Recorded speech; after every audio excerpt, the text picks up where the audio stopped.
નમસ્કાર, મારું નામ ડૉક્ટર મોહમ્મદ હનીફ સૈયદ. હું જીએસ આયુર્વેદ મહાવિદ્યાલય ખાતે એસોસિએટ પ્રોફેસર તરીકે સેવા આપું છું અને ઇફેક્ટિવ આયુર્વેદ સેન્ટર ખાતે પ્રધાન ચિકિત્સક તરીકે સેવા આપું છું. આજે આપણે એક મહત્વના વિષય વિશે વાત કરવાના છીએ. ગર્ભાવસ્થા દરમિયાન માનસિક સ્વાસ્થ્ય વિશે કોઈ વાત નથી કરતું. આજે આપણે એના વિશે જ વાત કરીશું. માતા ખુશ તો બાળક ખુશ, એના માટે માનસિક સ્વાસ્થ્ય ખૂબ જ જરૂરી છે. સાથે હું તમને એક પ્રશ્ન પૂછવા માંગુ છું. જો કોઈ એક ગર્ભવતી માતા રોજ પૌષ્ટિક આહાર લેતી હોય, નિયમિત ચેકઅપ કરાવતી હોય, બધી દવાઓ સમયસર લેતી હોય, પણ આખો દિવસ ચિંતા, ડર, તણાવ અને દુઃખમાં રહેતી હોય, તો શું માત્ર સારો ખોરાક જ એક સ્વસ્થ બાળક માટે પૂરતો છે? આ પ્રશ્નનો જવાબ જાણવા આજે આપણે એ જ વિષય પર વાત કરવા જઈ રહ્યા છીએ. મિત્રો, જ્યારે ગર્ભાવસ્થાની વાત થાય છે ત્યારે મોટા ભાગના લોકો શરીરની કાળજી વિશે વાત કરે છે. શું ખાવું, શું ન ખાવું, કઈ દવા લેવી, કઈ દવા ન લેવી, કઈ કસરત કરવી, કઈ કસરત ન કરવી. પણ એક બાબત ઘણીવાર ભૂલી જાય છે અને તે છે માતાનું મન. એક નાનકડી વાર્તા સાથે હું અહીંયા તમને સમજાવવાનો પ્રયત્ન કરીશ. એક વખત બે ગર્ભવતી મહિલાઓ એક જ હોસ્પિટલમાં ચેકઅપ માટે આવી.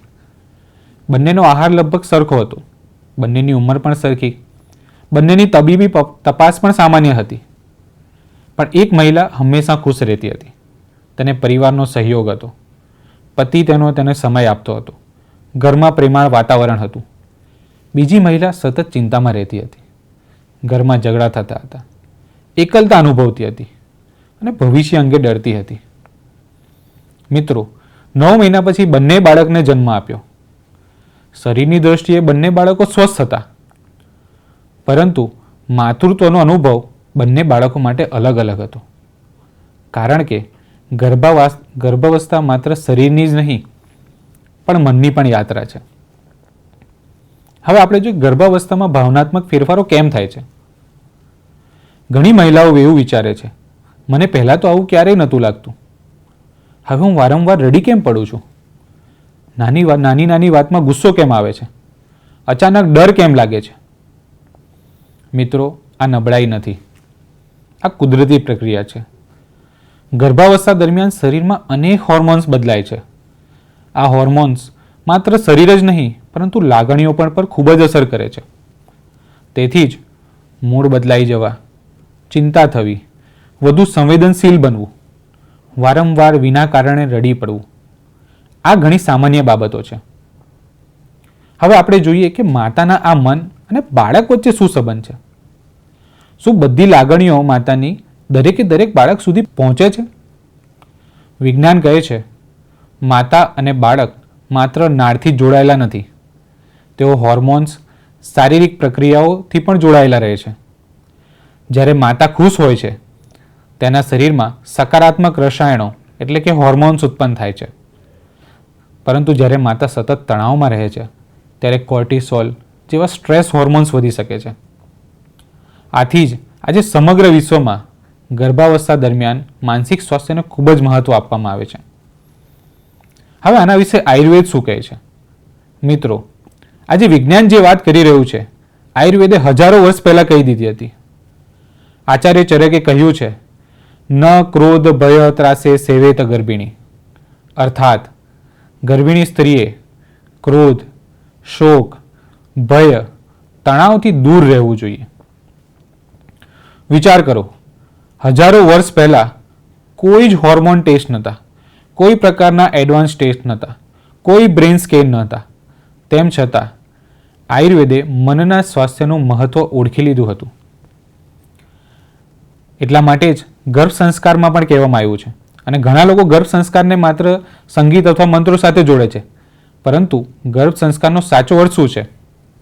માતાના મનમાં સકારાત્મક વિચારો વિકસાવવા, પ્રેમ, કરુણા, શાંતિ, વિશ્વાસ, આ બધાનો વિકાસ કરવો. કારણ કે ગર્ભમાં માત્ર બાળકનો વિકાસ નથી થતો, એક માતાનો પણ જન્મ થઈ રહ્યો હોય છે. આશ્ચર્ય લાગે છે ને? પણ કઈ કઈ બાબતો આમાં તણાવ વધારી શકે તેના વિશે વાત કરીએ તો ગર્ભાવસ્થા દરમિયાન ઘણી મહિલાઓને ચિંતા હોય છે કે બાળક સ્વસ્થ હશે કે નહીં, પ્રસૂતિ કેવી રહેશે. આર્થિક ચિંતા, પરિવારના મતભેદ, નોકરી અને કારકિર્દીની ચિંતાઓ અને શરીરમાં થતા ફેરફારો, આ તમામ લાગણીઓ સ્વાભાવિક છે. પરંતુ જ્યારે આ ચિંતા સતત રહેવા લાગે ત્યારે ધ્યાન આપવું ખૂબ જ જરૂરી છે. એ દરમિયાનમાં પરિવારની ભૂમિકા પણ ખૂબ મહત્વનો રોલ ભજવે છે. હવે હું ખાસ કરીને પતિ અને પરિવારને એક વાત ખાસ કહેવા માંગુ છું. ગર્ભવતી સ્ત્રીને હંમેશા સલાહની જરૂર નથી હોતી. ક્યારેક માત્ર સાંભળનારની જરૂર હોય છે. ક્યારેક તેને માત્ર એટલું સાંભળવું હોય છે, ચિંતા ન કર, અમે તારી સાથે છીએ.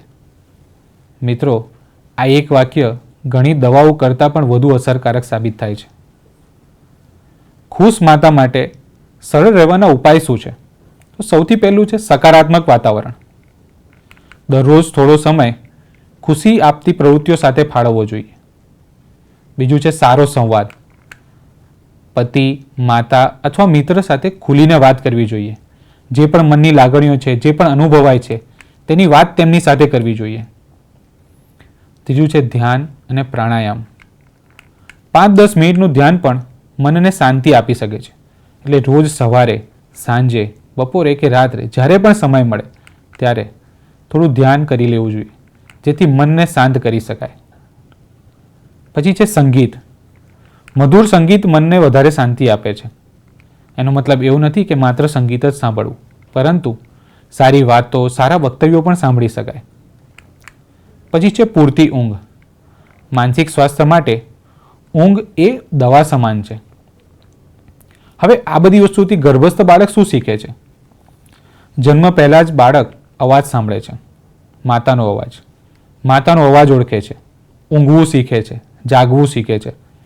આથી જ માતાનું ભાવનાત્મક વિશ્વ ખૂબ જ મહત્વનું બની જાય છે. એક સુંદર વિચાર છે કે જ્યારે તમે ગર્ભવતી માતાને સ્મિત આપો છો ત્યારે કદાચ તમે માત્ર એક વ્યક્તિને ખુશ નથી કરતા, તમે ભવિષ્યના એક બાળક માટે વધુ સુંદર વાતાવરણ બનાવી રહ્યા છો. મિત્રો, ગર્ભાવસ્થા માત્ર શારીરિક ઘટના નથી. તે ભાવનાઓની, સપનાઓની, આશાઓની અને નવા જીવનની યાત્રા છે. આથી જ આપણે માત્ર માતાના શરીરની નહીં, પણ તેના મનની પણ કાળજી લેવી ખૂબ જ જરૂરી છે. હું મારી વાતને આયુર્વેદના એક સુંદર સંદેશ સાથે પૂર્ણ કરીશ. સુપ્રજા જનનમ નિત્ય ચિકિત્સાયા પ્રયોજનમ. અર્થાત સ્વસ્થ અને શ્રેષ્ઠ સંતતિનું નિર્માણ કરવું એ ચિકિત્સાનો મુખ્ય હેતુ છે. અને સ્વસ્થ સંતતિની શરૂઆત એ સ્વસ્થ માતાના મનથી જ થાય છે. યાદ રાખજો, ખુશ માતા માત્ર ખુશ બાળકને જન્મ નથી આપતી, તે ખુશ પરિવાર અને ખુશ સમાજની રચના કરે છે. ધન્યવાદ.